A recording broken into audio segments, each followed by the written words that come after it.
बिस्मिल्लाहिर्रहमानिर्रहीम। अस्सलाम वालेकुम अज़ीज़ तलबा, उम्मीद करता हूँ कि आप सब खैरियत से होंगे। आज का जो हमारा लेक्चर है ये तलख़ीस निगारी के हवाले से है, तलख़ीस निगारी के तरीके के हवाले से है। तो आप इसको तवज्जो से सुनेंगे, समझने की कोशिश करेंगे और अपनी इबारतों की तलख़ीस करेंगे। तो तलख़ीस निगारी जो है उसमें क्या क्या चीज़ें हैं, किस तरह हैं, तो हम उनको देखते हैं, ज़रा समझते हैं। तो सबसे पहले तो इसके जो उसूल हैं कुछ, उनको आपने अपने जहन में रखना है कि तलख़ीस जो है वो असल इबारत का तिहाई हिस्सा हो, यानी 1/3 होनी चाहिए, उसका तीसरा हिस्सा होनी चाहिए। तो दूसरी चीज़ जो इसमें है कि इबारत के अहम नुकात मरबूत और मुख्तसर तौर पर बयान हों। तीसरा पॉइंट, ख़यालात की तरतीब तब्दील नहीं होनी चाहिए, यानी ऐसा ना हो कि पहले वाली बात बाद में और बाद वाली बात पहले आ जाए।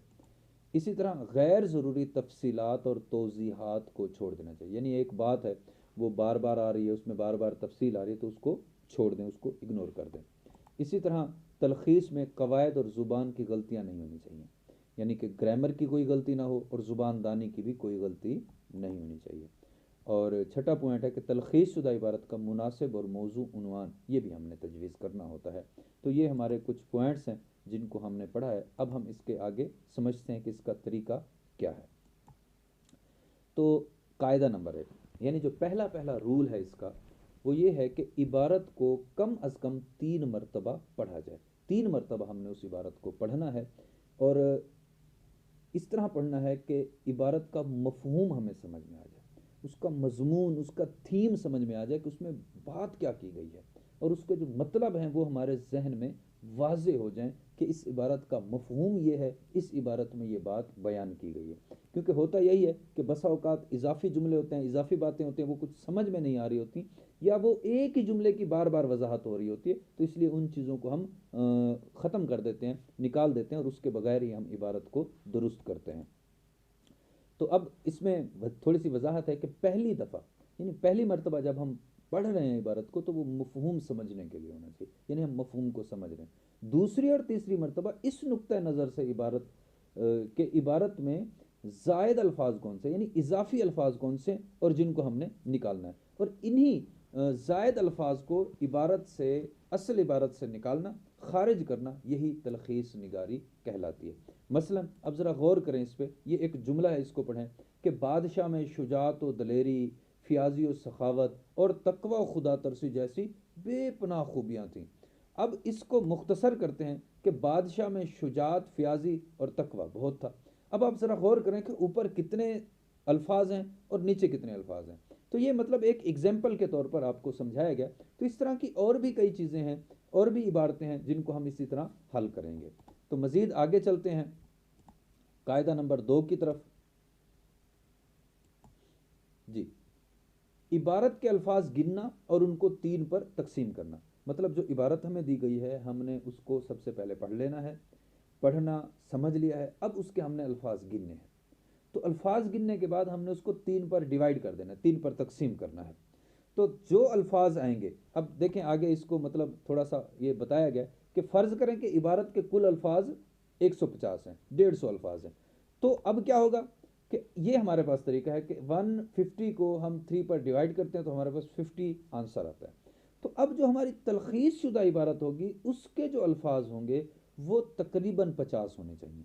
यानी इसमें एक दो अल्फाज ऊपर या नीचे हो सकते हैं, लेकिन इसका मतलब ये हरगिज़ नहीं है कि अल्फाज तो पूरे हों लेकिन वो बेरब्त हों, आगे की बात पीछे हो, पीछे की बात आगे हो, ऐसा बिल्कुल नहीं होना चाहिए।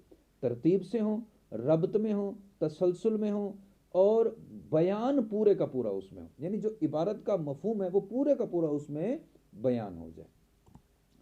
तो कायदा नंबर 3 है कि इबारत के अहम निकात को नंबर वार अलहदा लिखना, यानी अलहदा अलहदा लिखना। तो अब ये 3 से 5 होने चाहिए, यानी कम अज़ कम 3 अहम नुकात हों और ज़्यादा से ज़्यादा 5 हों, लेकिन ये ऐसे हों जो पूरी इबारत का अहाता किए हुए हों। ये बात आप याद रखेंगे।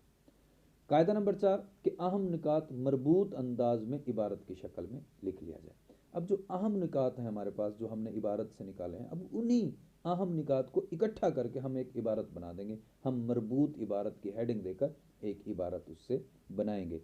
अब क्या करेंगे, अब इसमें आगे ये लिख दिया गया है नोट कि मरबूत इबारत को अब हमने गौर से पढ़ना है। गौर से पढ़ने के बाद हमने क्या देखना है, इसमें रब्त है, क्योंकि उसका नाम ही मरबूत इबारत है ना, रब्त वाली।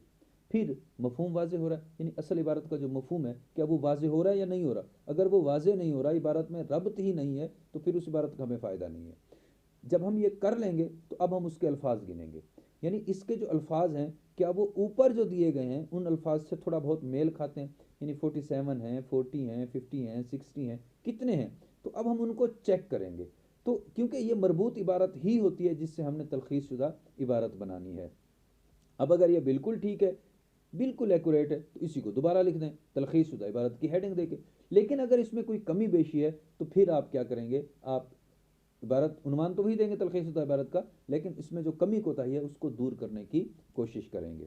तो अब नेक्स्ट जो हमारे पास आगे पॉइंट है वो है मरबूत इबारत की मदद से तलखीस शुदा इबारत बनाना। यानी अब हमने उसी मरबूत इबारत को लेना है, उसमें अल्फाज ज़्यादा हैं तो उनको कम करना है, यहाँ कम है तो उनको ज़्यादा करना है, और हमने एक तलखीस शुदा इबारत बनानी है, ये जहन में रखिएगा। फिर हम क्या करेंगे, फिर हम उस तलखीस शुदा इबारत को गौर से पढ़ेंगे। अगर उसमें कोई कमी कोताही पाएँ तो उसको दुरुस्त करेंगे। यानी अब क्या करेंगे, हम देखेंगे कि इसमें कोई प्रॉब्लम है, कोई तब्दीली होनी चाहिए, तो अब हम उसको क्रॉस कर देंगे, क्रॉस करके दोबारा हेडिंग देंगे तलखीस शुदा इबारत, और फिर हम उसको दोबारा लिखेंगे अच्छे तरीके से। और उस वक्त तक हम लिखेंगे जब तक वो हमारी उसमें परफेक्शन हमें महसूस ना हो जाए कि ये अब बिल्कुल ठीक हो चुकी है। लेकिन इसके लिए आपका सबसे जो पहला स्टेप है कि इबारत को और से पढ़ना है, समझना है, वो लाजमी है, उसके बगैर आप आगे नहीं जा सकते। तो उसके बाद कायदा नंबर 6 है कि मुनासिब उन्वान तजवीज़ करना। उन्वान 2 नंबर का होता है, ये बात जहन में रखिएगा। तलखीस शुदा इबारत 8 नंबर की होती है, तो टोटल ये 10 नंबर का सवाल होता है हमारे पास। तो हमने ऐसा उन्वान लेना है जो पूरी इबारत का अहाता किए हुए हो। तो वो लफ्ज़ इबारत में से भी लिए जा सकते हैं, और इबारत पूरी का निचोड़ भी निकाला जा सकता है अपने अल्फाज में कि ये वाला उन्वान ठीक होगा। तो आप ऐसा करेंगे कि मुनासिब उन्वानात की हेडिंग देंगे और नीचे कम अज़ कम 2-3 उन्वान लाजमी लिखेंगे कि हो सकता है कि कोई एक अदा उसको समझ ना आए, तो बाकी जो है वो उसको समझ आ जाएगा। तो इसी तरह इबारत के मरकज़ी ख़याल को 2-3 अल्फाज में महदूद करके हम उन्वान लिख लेंगे। तो ये हमारा आज का टॉपिक है। उम्मीद करता हूँ कि ये बातें आपको समझ में आ गई होंगी। तो आप अच्छे तरीके से इसको समझिएगा, पढ़िएगा।